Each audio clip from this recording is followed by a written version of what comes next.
Welcome to the Your Houston podcast. This is your host, Nicholas Hall. This is your co-host, Mario Castillo. How you doing today, Mario?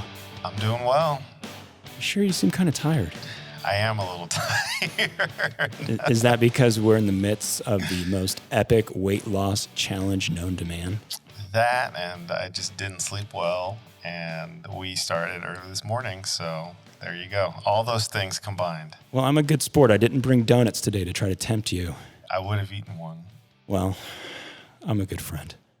So, for the audience, today we have a phenomenal topic. We're going to be talking about weight loss and exercise and health and wellness during the COVID-19 pandemic.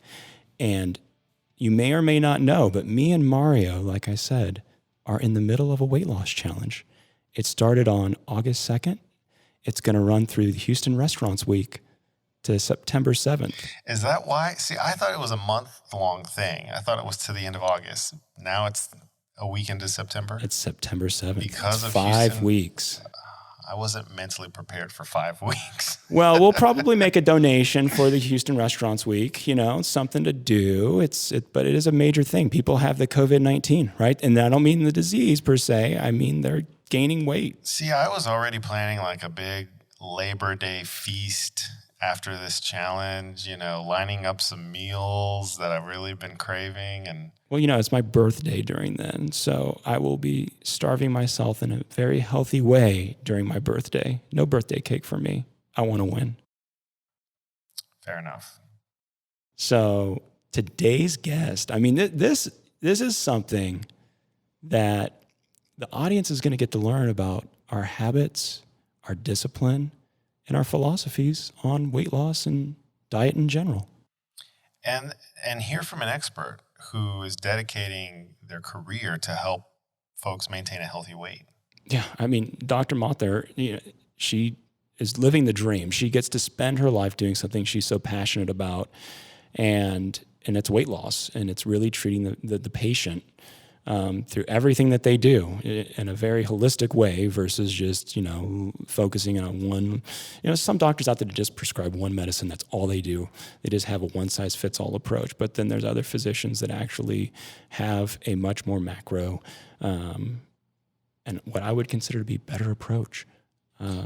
You know, and even outside of the doctor's office, so many people right now are struggling with how to stay active and maintain a healthy weight while being at home all the time and not being able to go to a gym if they don't feel comfortable. So the topic really will touch, I think, a lot of folks at this time who are struggling with the issue.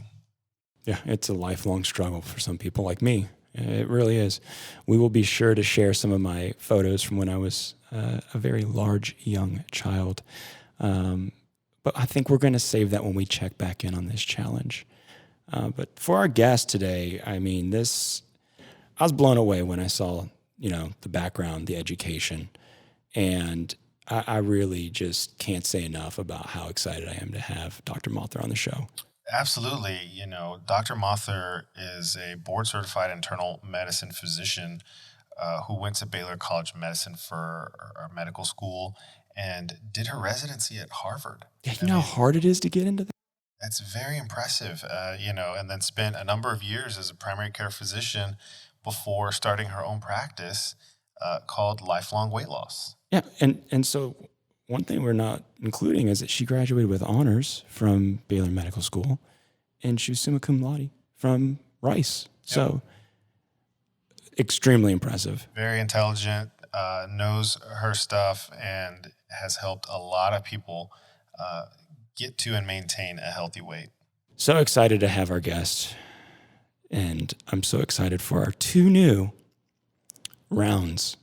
We're used to in our format to doing the lightning round. Instead, now it's going to be the all systems go lift off round. And then we're going to end it with the Houston, we've got a problem, where I'm going to ask a ridiculous problem question and give them a time limitation to solve it. Well, we're really excited today to have Dr. Rupal Mathur with us to discuss weight loss and staying healthy during the time of COVID-19 and decreased, mobility, gyms being closed, stay-at-home orders, quarantine. Dr. Mathur is a board-certified physician in internal medicine. She attended Rice University and Baylor College of Medicine, and did her residency at Harvard. Very impressive. Extremely impressive. Practiced primary care for several years, and now has a independent clinic for weight loss called Lifelong Weight Loss, and has decided to dedicate her career to helping folks stay healthy and maintain a healthy weight. Well, I think that's a very big list of accomplishments and very impressive. And thank you for taking your time to be with us today, Dr. Mathur. How are you doing? I'm very well, thank you. I really appreciate you having me on the show. That was quite an introduction and really does sum up very well what I do. And, my dedication now, my passion is for obesity medicine, but really weight management, maintaining health, preventative health, preventing medical conditions, or even potentially reversing them, as opposed to my role as a primary care provider, which was really treating the medical conditions once they had already developed. Well, we're going to get into all of that good stuff. Before we do, though, we're going to start with our newly improved question round that we're now going to call Liftoff. I feel the liftoff. The clock has started. We even have the wonderful intro. So what I'm going to do is ask you some questions to kind of get the brain matter going, get the juices flowing, get to know you a little bit better, get the audience to know you. So if you could, tonight you're getting a free dinner at any restaurant in the city of Houston, where are you going to go and what are you going to order? Okay, let me see. So I would most likely pick Kata Rabata. Wow. I am a big sushi fan, and I do think they have the best sushi in Houston. So I think that's a pretty easy one for me. All right. Well, that's a good, solid answer. I've never been there, but now I want to go. Oh, it is so good.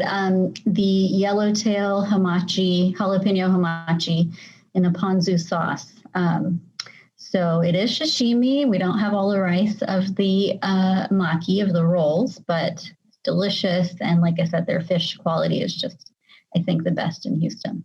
Well, I think Mario is going to be going there sometime soon. Yep. So, all right, here we go. Fire away. Question number 2. There's a private jet filled with enough fuel to take you anywhere in the world. Where are you going to go and why? Oh, that's easy too. The Maldives. So although we are all feeling very socially isolated right now, in general, it is a nice place to get away. We have been there. We did travel there last year, and it was definitely a dream vacation. But I am definitely someone who needs a low-key, relaxing type of vacation. That's a good way to reduce stress, right? Yes, Absolutely. to reduce stress. Exactly. Husband and I both work hard, and we have a toddler, and we would take him with us. He can come on the private jet, but maybe just get away and just enjoy the scenery. Well, maybe this plays into that. So next question is, if you could transplant anything from another city and bring it to Houston, what would it be? So this could be an amenity. This could be mountains, anything. Well, how political do we want to get? One of the things as political I would say as you want to get. Universal healthcare is usually on my number one. Because I did my training in Massachusetts, that was really wonderful to be able to take care of a population that all had access to care. And so that's one of the things people ask me often is, I came back to Houston after residency, but Boston is beautiful, the weather is wonderful, but just kind of the kindred spirit with the healthcare, the universal healthcare, and some of the other kind of social policies that take care of the community is something that I really miss about.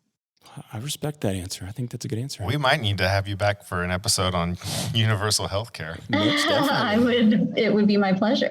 All right, now here's where we go to the lightning round. These are going to be quick hitting questions. What's your favorite fad diet?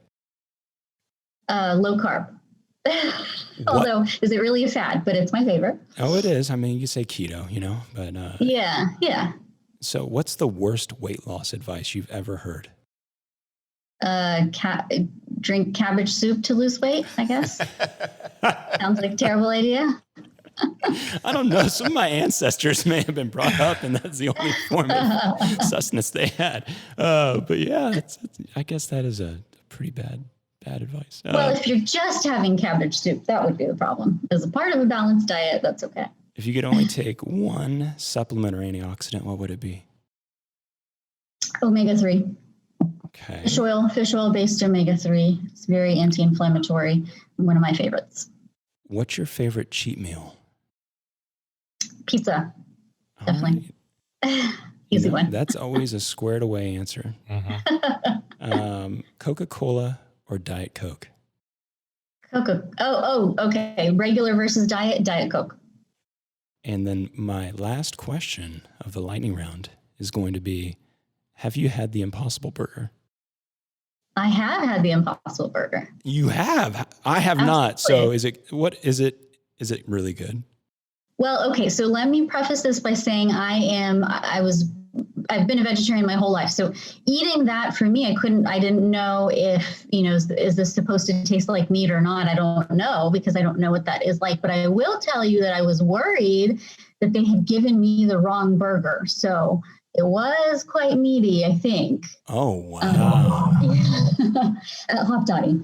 So I think Mario will be going to Cara Robata, and I will be going to get an Impossible Burger. Because I don't think that I've had a Whopper since I was in my teens.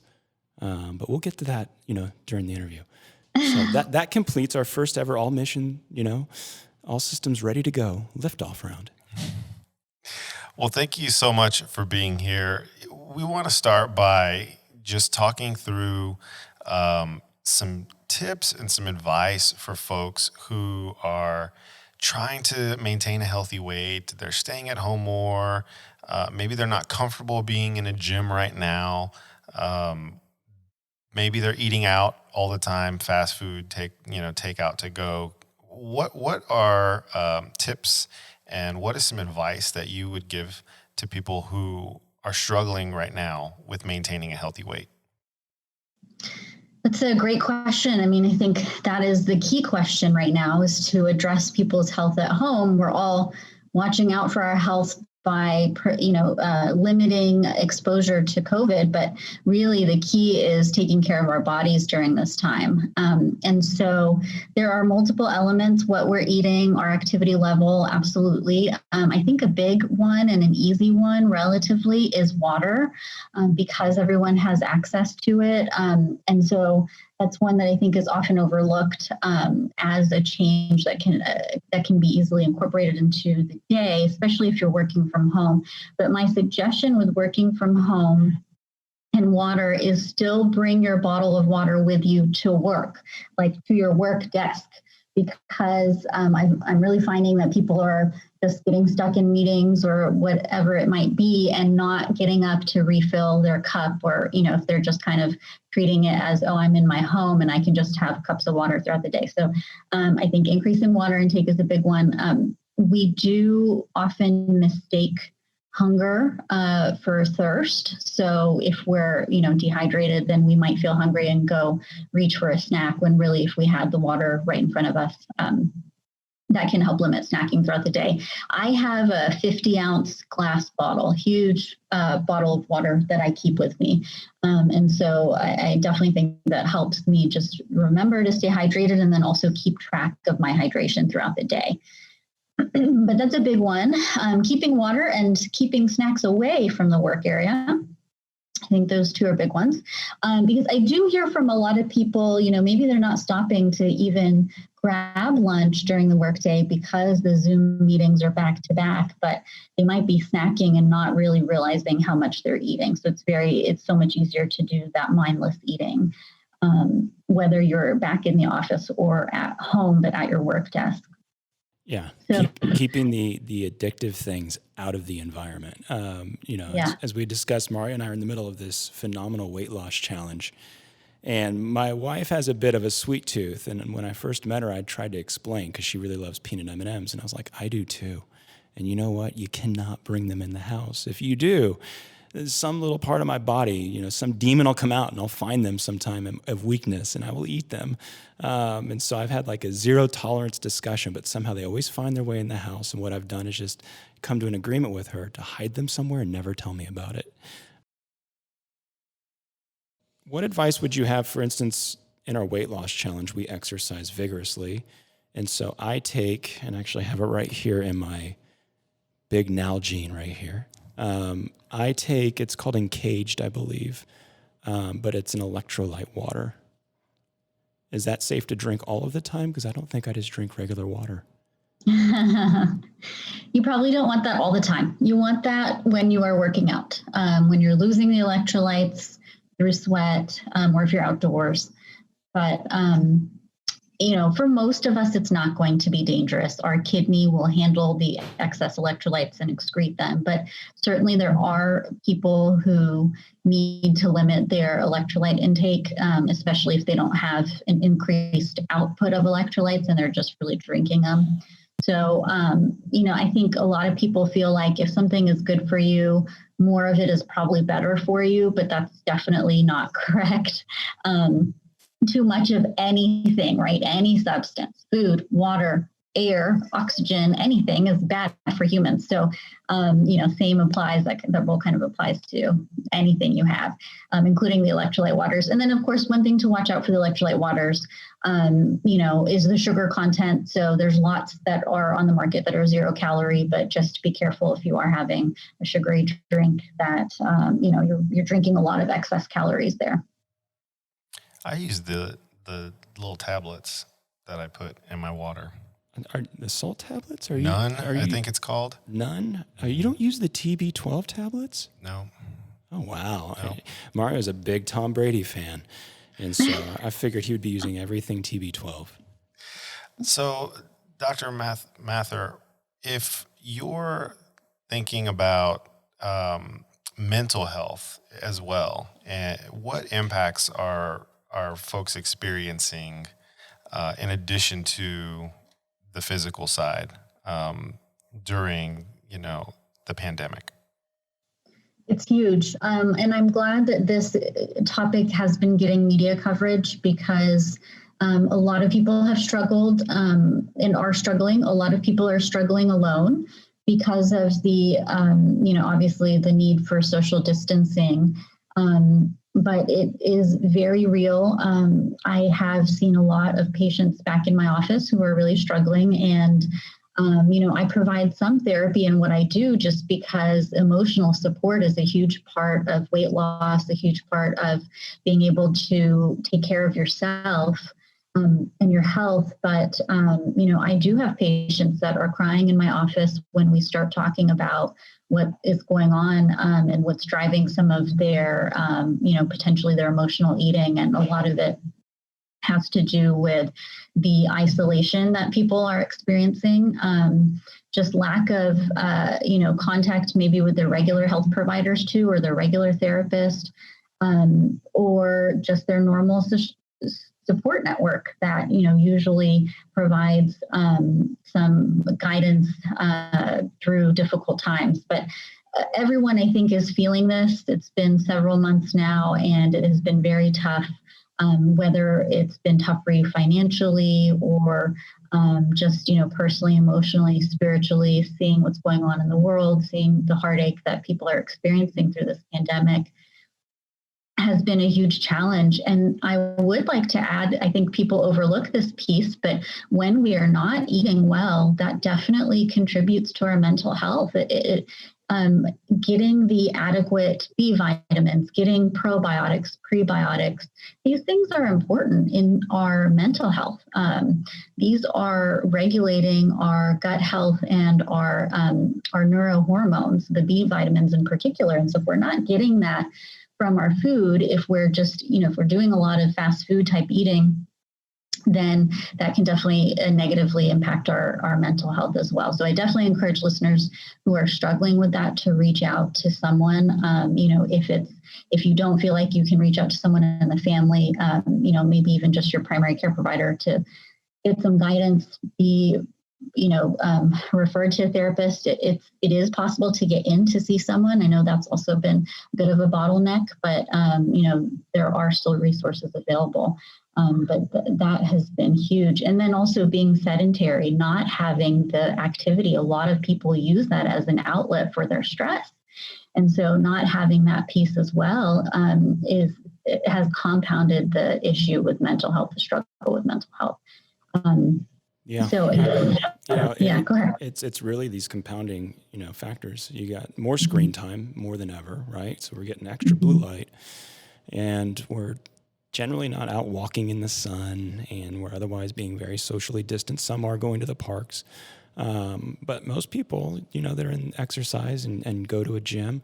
They're in group fitness classes. And there's a social component to that. I think studies have actually shown that, of all sports, I think it's tennis that actually has the longest lifespan, because it's not just the physical aspect, but it's something you can play well in, to the later years of your life, but you have a very social aspect to it because you have playing partners.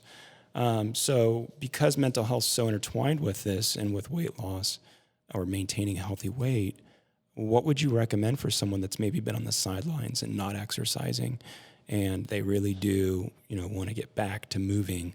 What would be your advice for that? Yeah, I think obviously in our climate, it has been very difficult to encourage people to go outdoors and do their exercise. So whether you can, if you still want to do exercise, formal exercise, where you're getting your heart rate up for a sustained period of time, and you don't have access to any gym equipment, just doing, body weight training, et cetera. And if you're not comfortable with that, follow a video.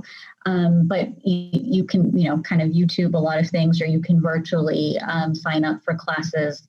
A lot of the gyms have been offering that. But really, I think more important than exercise is physical activity. And so those two things terms we often interchange, but actually in medicine and in the obesity medicine world, we think of those two as different things. So exercise, as I mentioned, is that sustained heart rate elevation. Physical activity is just standing to go to the bathroom, cooking, grocery shopping, just daily physical activity. And we are really missing out on that because many of us are sitting at our desk and, as I mentioned, back-to-back Zoom calls or what it might be, and just a lot more sedentary than we were, and we're missing that component.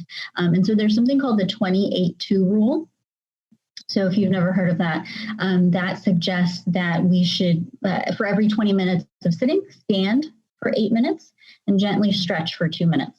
And the reason we don't want to be just standing all day is because, of course, that has negative impacts too, especially on the back in particular. But again, too much of any one thing is not good. So too much sitting, too much standing. So that's kind of a nice rule of thumb. And of course, it's really difficult to remember that during the workday. So I do really like the activity trackers. The Apple Watch and the Fitbit both will vibrate at you to remind you to stand. So I think just bringing in that type of daily physical activity is going to be really, really important if you can't carve out time to do exercise. So how can we use this as an opportunity to create new positive habits? If you're not commuting, if you're not going to happy hour because bars are closed, if you're spending more time at home and you potentially have more downtime, it sounds like there's ways to incorporate daily activities consistently that can develop a new habit that is a positive impact. Is that something that you're seeing people are having success with during this time? I actually do think a lot of people have incorporated walking, long walks in particular, especially, in the early morning or evening hours. And people have been doing that very successfully. So that's kind of been nice to see. But then outside of that, if you want to increase your daily physical activity, cooking is a great one too, because of course we're all, not ready potentially to go back to restaurants, or at least not on a daily basis. And so cooking at home, even though there is the option of takeout, cooking at home is an activity. You're standing at the kitchen, you're moving around. And then of course, exactly the quality of the food, exactly what's going into your food. Now, a lot of people will say, but I'm not a chef. I don't really know how to cook. My extent of cooking is opening a bag of salad. Well, maybe that's it. I mean, maybe all you need to do is, get a salad kit, and then maybe you just order the cooked protein if you don't feel comfortable doing that. But putting a meal together like that is going to be a lot healthier than ordering a pre-made salad. But then you also are able to bring in that new habit of, maybe every Monday is my cooking day now, and it's an additional type of physical activity. And as you mentioned, it's just an opportunity to bring a new habit into your life. Yeah. Speaking of habits, I mean, that's the way I've looked at the pandemic as a way to really reset and try to develop some new healthy habits. What would you say to those who don't have the means to get on, a meal replacement program or have kids, but they live in a food desert, an area of the city where their grocery options just are not that good? They're working a job, they have a busy lifestyle, they're used to the fast food. What are some simple changes that they can make to start making their own foods and preparing a healthy meal for their family? Yeah, it's really tough if you are in what we call a food desert area. Some basics that you can usually find are bread and some produce, if you can afford that.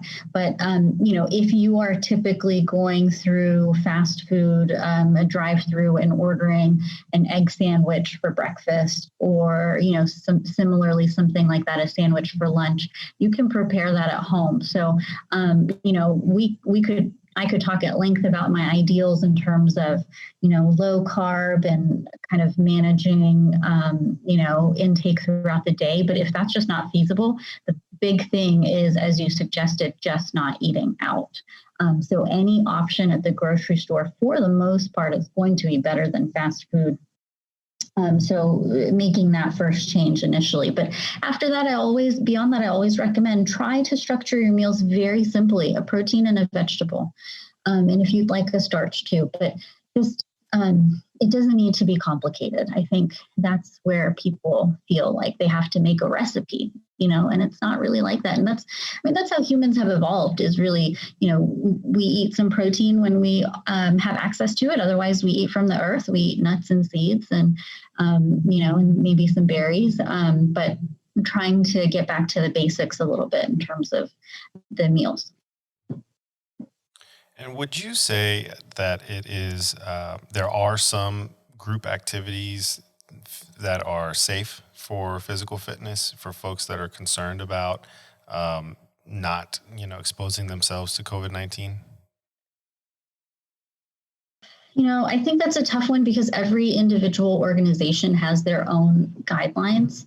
So, I think try to, if you can ask the organization what they're doing before you go or before you sign up for a membership or schedule your classes. I'm sure there are places that have found very innovative ways to keep people 6 feet apart. And of course, I think most places are wiping down equipment much more regularly.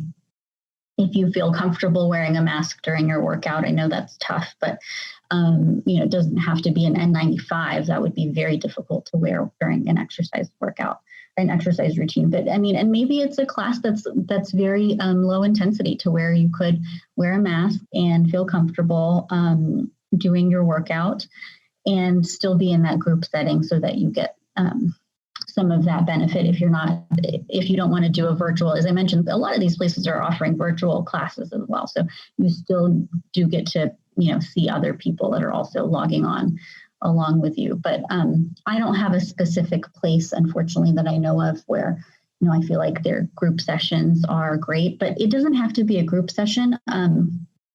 We have a place in my medical building called the Perfect Workout. I'm not sure if you've heard of that, but they, I think, limit their clients to 2 at a time. So it's not necessarily a group workout, but you're still working with a trainer.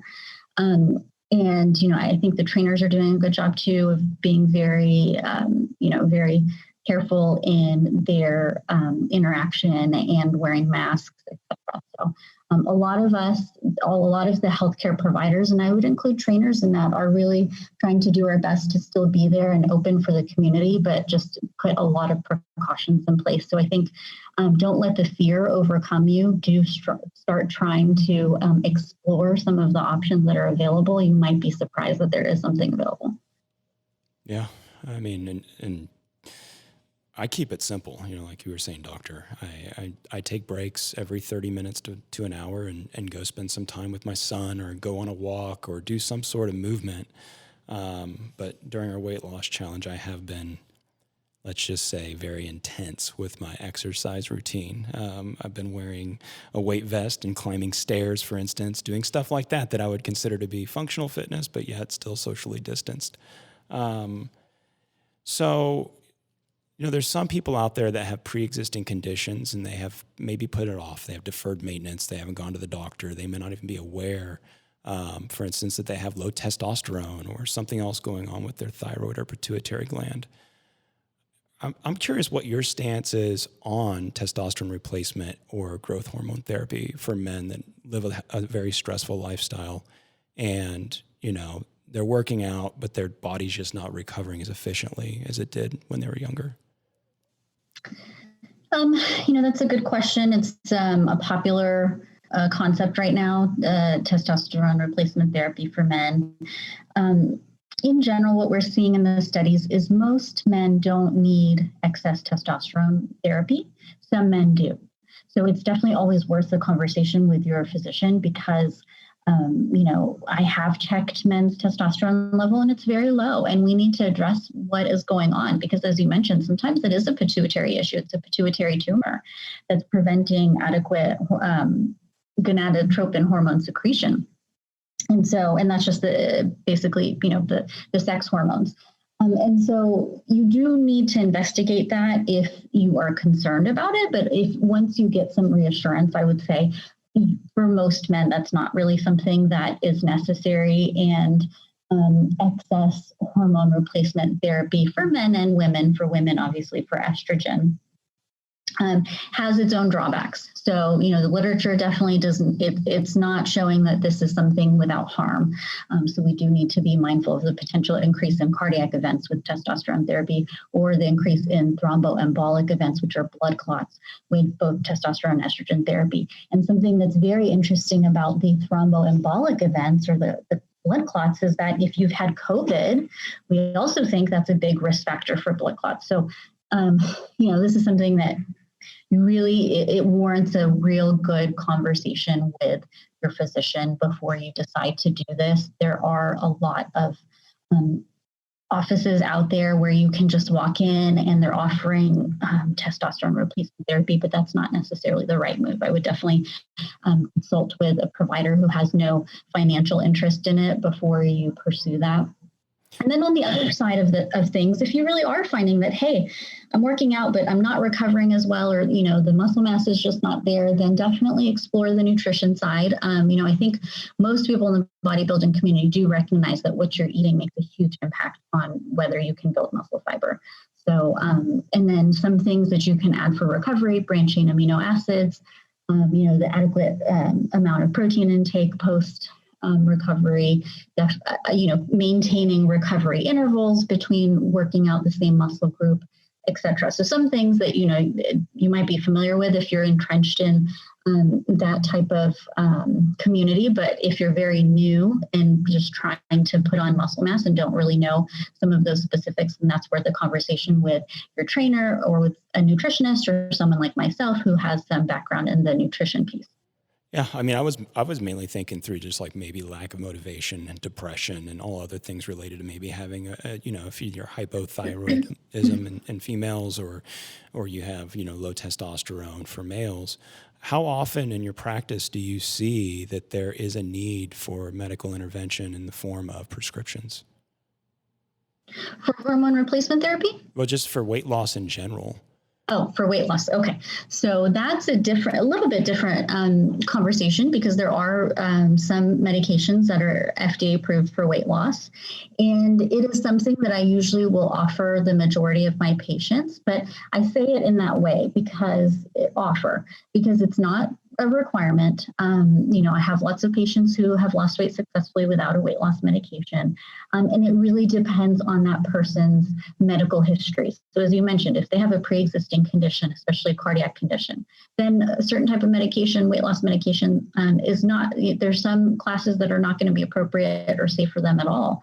So it depends on their medical history, certainly. It depends on their history of weight struggles. And it also depends on personal preference. So I would say probably about 50% of my patients are not on any weight loss medications. And primarily, that is because they just want to make the nutritional changes. And then a lot of people are open to adding weight loss medications if we need to, but we just often don't get to that point. On the other hand, I always stress to my patients, don't think of this medicine as a crutch. So people think of weight loss medications as, I need this because I just don't have the self-discipline. I can't do this on my own. But really, weight management and struggle with weight is so much more than self-discipline. It really reflects what is going on internally with hormones, as you were mentioning. But now we're talking about hunger hormones and satiety or fullness hormones. So these are different types of hormones than what we traditionally think about: estrogen, testosterone, thyroid. And so these medicines, the weight loss medications, actually affect the hunger and fullness hormones. And some people that struggle with their weight just don't have very much of the fullness hormones. They just feel hungry all the time. And for some of my patients, and I can say even I have a 17-year-old who it has been life-changing for her. She says she feels free from the feeling of hunger constantly because we have started her on a weight loss medication. And again, for her, it's not a crutch. This is something physiologically, this is something that is a medical condition that I diagnose. Obesity is a medical condition. And so we treat it just like if I diagnosed you with high blood pressure or high cholesterol or diabetes. And those medical conditions can be treated with nutrition, but also often need to be treated with medications. And so similarly for obesity, there are often hormonal issues that require medication. But what you don't want to do is, again, walk into an office where they hand out weight loss medication like candy. It's not intended to be used in that way either. It really needs to be used safely and in context of what that particular patient is struggling with, whether it's hunger or cravings or emotional eating or blood sugar control. So maybe I'll be coming to see you, Dr. Mathur. That sounds excellent. That's exciting. Yeah, I mean, definitely keep an open mind. That's all that we're asking. Is it time for our new segment? So just in practicing medicine, how have you seen the benefits and the shift to, using this technology? Do you think we will get back to going into the office, or do you think that there's going to be the telemedicine shift? Is this going to be the paradigm shift? Absolutely. I think just like in all other industries, we're not going to turn back from this. We're not going to return to 2019. The nice thing is that insurance carriers are now covering telemedicine, and they're starting to expand the timeline for which they're covering that. And I think ultimately that will end up being prolonged. We can do a lot with telemedicine. There are some reasons, though, that we really need to see people in person. And so your physician will absolutely advise you of that. What we've been doing in my office is I still do have the majority of my patients coming in because I have a body composition analyzer. So it's a machine that will break down weight in terms of body fat and muscle mass, and then also give us an estimated metabolic rate. And for what I do, that's so important to be able to see that really we can't replace most of that with telemedicine. But once we get, a few benchmark numbers, maybe at the initial visit, and then every 3 months we could check in on the body composition, and in between we can do a telemedicine visit. So I think there's always going to be a place for it. And that's completely appropriate because we have technology and we should use it. And, it helps in so many other ways. It helps decrease exposure, not just to COVID, but to so many other things, when we think about flu season. And then it also helps me someone like me, in order to be able to provide care to that person that lives in Lake Jackson, or that lives in Conroe and doesn't have a similar provider available to them, then we can communicate via telemedicine and know that, we're still providing very good care and care that otherwise would not be able to be provided. So I'm very excited about telemedicine. I am using it in my practice as well as most healthcare providers. And I hope that, patients embrace that as well. Yep. Once again, another opportunity to really harness the technologies and use this pandemic as an opportunity to strengthen things that perhaps we'd neglected or not otherwise even thought of using. So this brings us to our rapid new final special moment of this show. We call it Houston, We've Got a Problem. So what I'm going to do is I'm going to ask you a problem and ask you to solve it in 5 to 10 seconds. All right. So oh dear, here we go. Okay, Houston, we've had a problem here. This is Houston. Say again, please. Houston, we've had a problem. It wouldn't be right without the cheesy little sound bite. So here's the question. All right. You ready? I hope so. I'm going to give you what I consider the 5 S's, and please list them back in the order of importance. So number 1 through number 5. Okay. The 5 deadly S's that I think contribute to a poor health and lifestyle are stress, sugar, salt, smoking, and sedentary habits. If you had to list those in the importance of what to work on first, what order would you put those in? Smoking is number 1. And then I would say sugar is number 2. Stress would be number 3. Salt would be number 4. And what was our 5th one? Sleep? Sedentary lifestyle. Now, I would probably switch actually sedentary lifestyle and salt. And then also please add sleep on there as well for the success. There's actually 11, but I cut it down to 5 just for this show. I mean, it includes screen time, it includes submission, giving up, not continuing to work on things. But all right, that's a great answer. You survived the Houston We've Got a Problem challenge. Thank you for your time. If you're watching, please go down below, like and subscribe. Dr. Mathur, where can people find you? So I think the easiest way to get in touch with me is my website, www.lifelongweightloss.com. We've got a form on there that you can fill out, and it comes straight to our email address and you'll get a response. Otherwise, of course, our phone number is on there. Our email address is on there. So we are very technological in that way. Even the office phone is a cell phone number. Sometimes we have patients who text us, but we're very open to all forms of communication. So please reach out. And another place, actually, a suggestion I would make is if you are on Instagram, follow us at Lifelong Weight Loss on Instagram, because I do post my lifestyle, foods that I'm eating, recipe ideas, etc. I have a lot of patients who are asking me for that type of information. And salt is actually something that I just covered in my last post there. But any resource that I can provide, it doesn't necessarily have to be a patient-doctor relationship. I'm happy to give you guidance in that way. And I also have a blog on my website. Well, thank you so much for Wonderful. your time. It's been very educational, and we look forward to checking back in on our weight loss challenge. So if you're listening, thank you for watching the show. We couldn't do this without you. And really, I just want to let you know that we appreciate you putting up with me and Mario. And that being said, if you have any ideas, please leave a comment down below. Let us know what your favorite fad diet is. Let us know what works for you during this extremely stressful time dealing with the COVID pandemic. Also, let me know, are you a Diet Coke? Are you a Coca-Cola fan? Maybe you're a Dr. Pepper. Anything goes. Please, just give us a comment.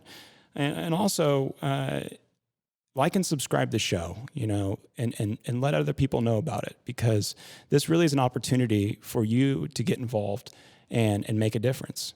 So until next time. This has been another episode of Your Houston, the organization that lets you make a difference.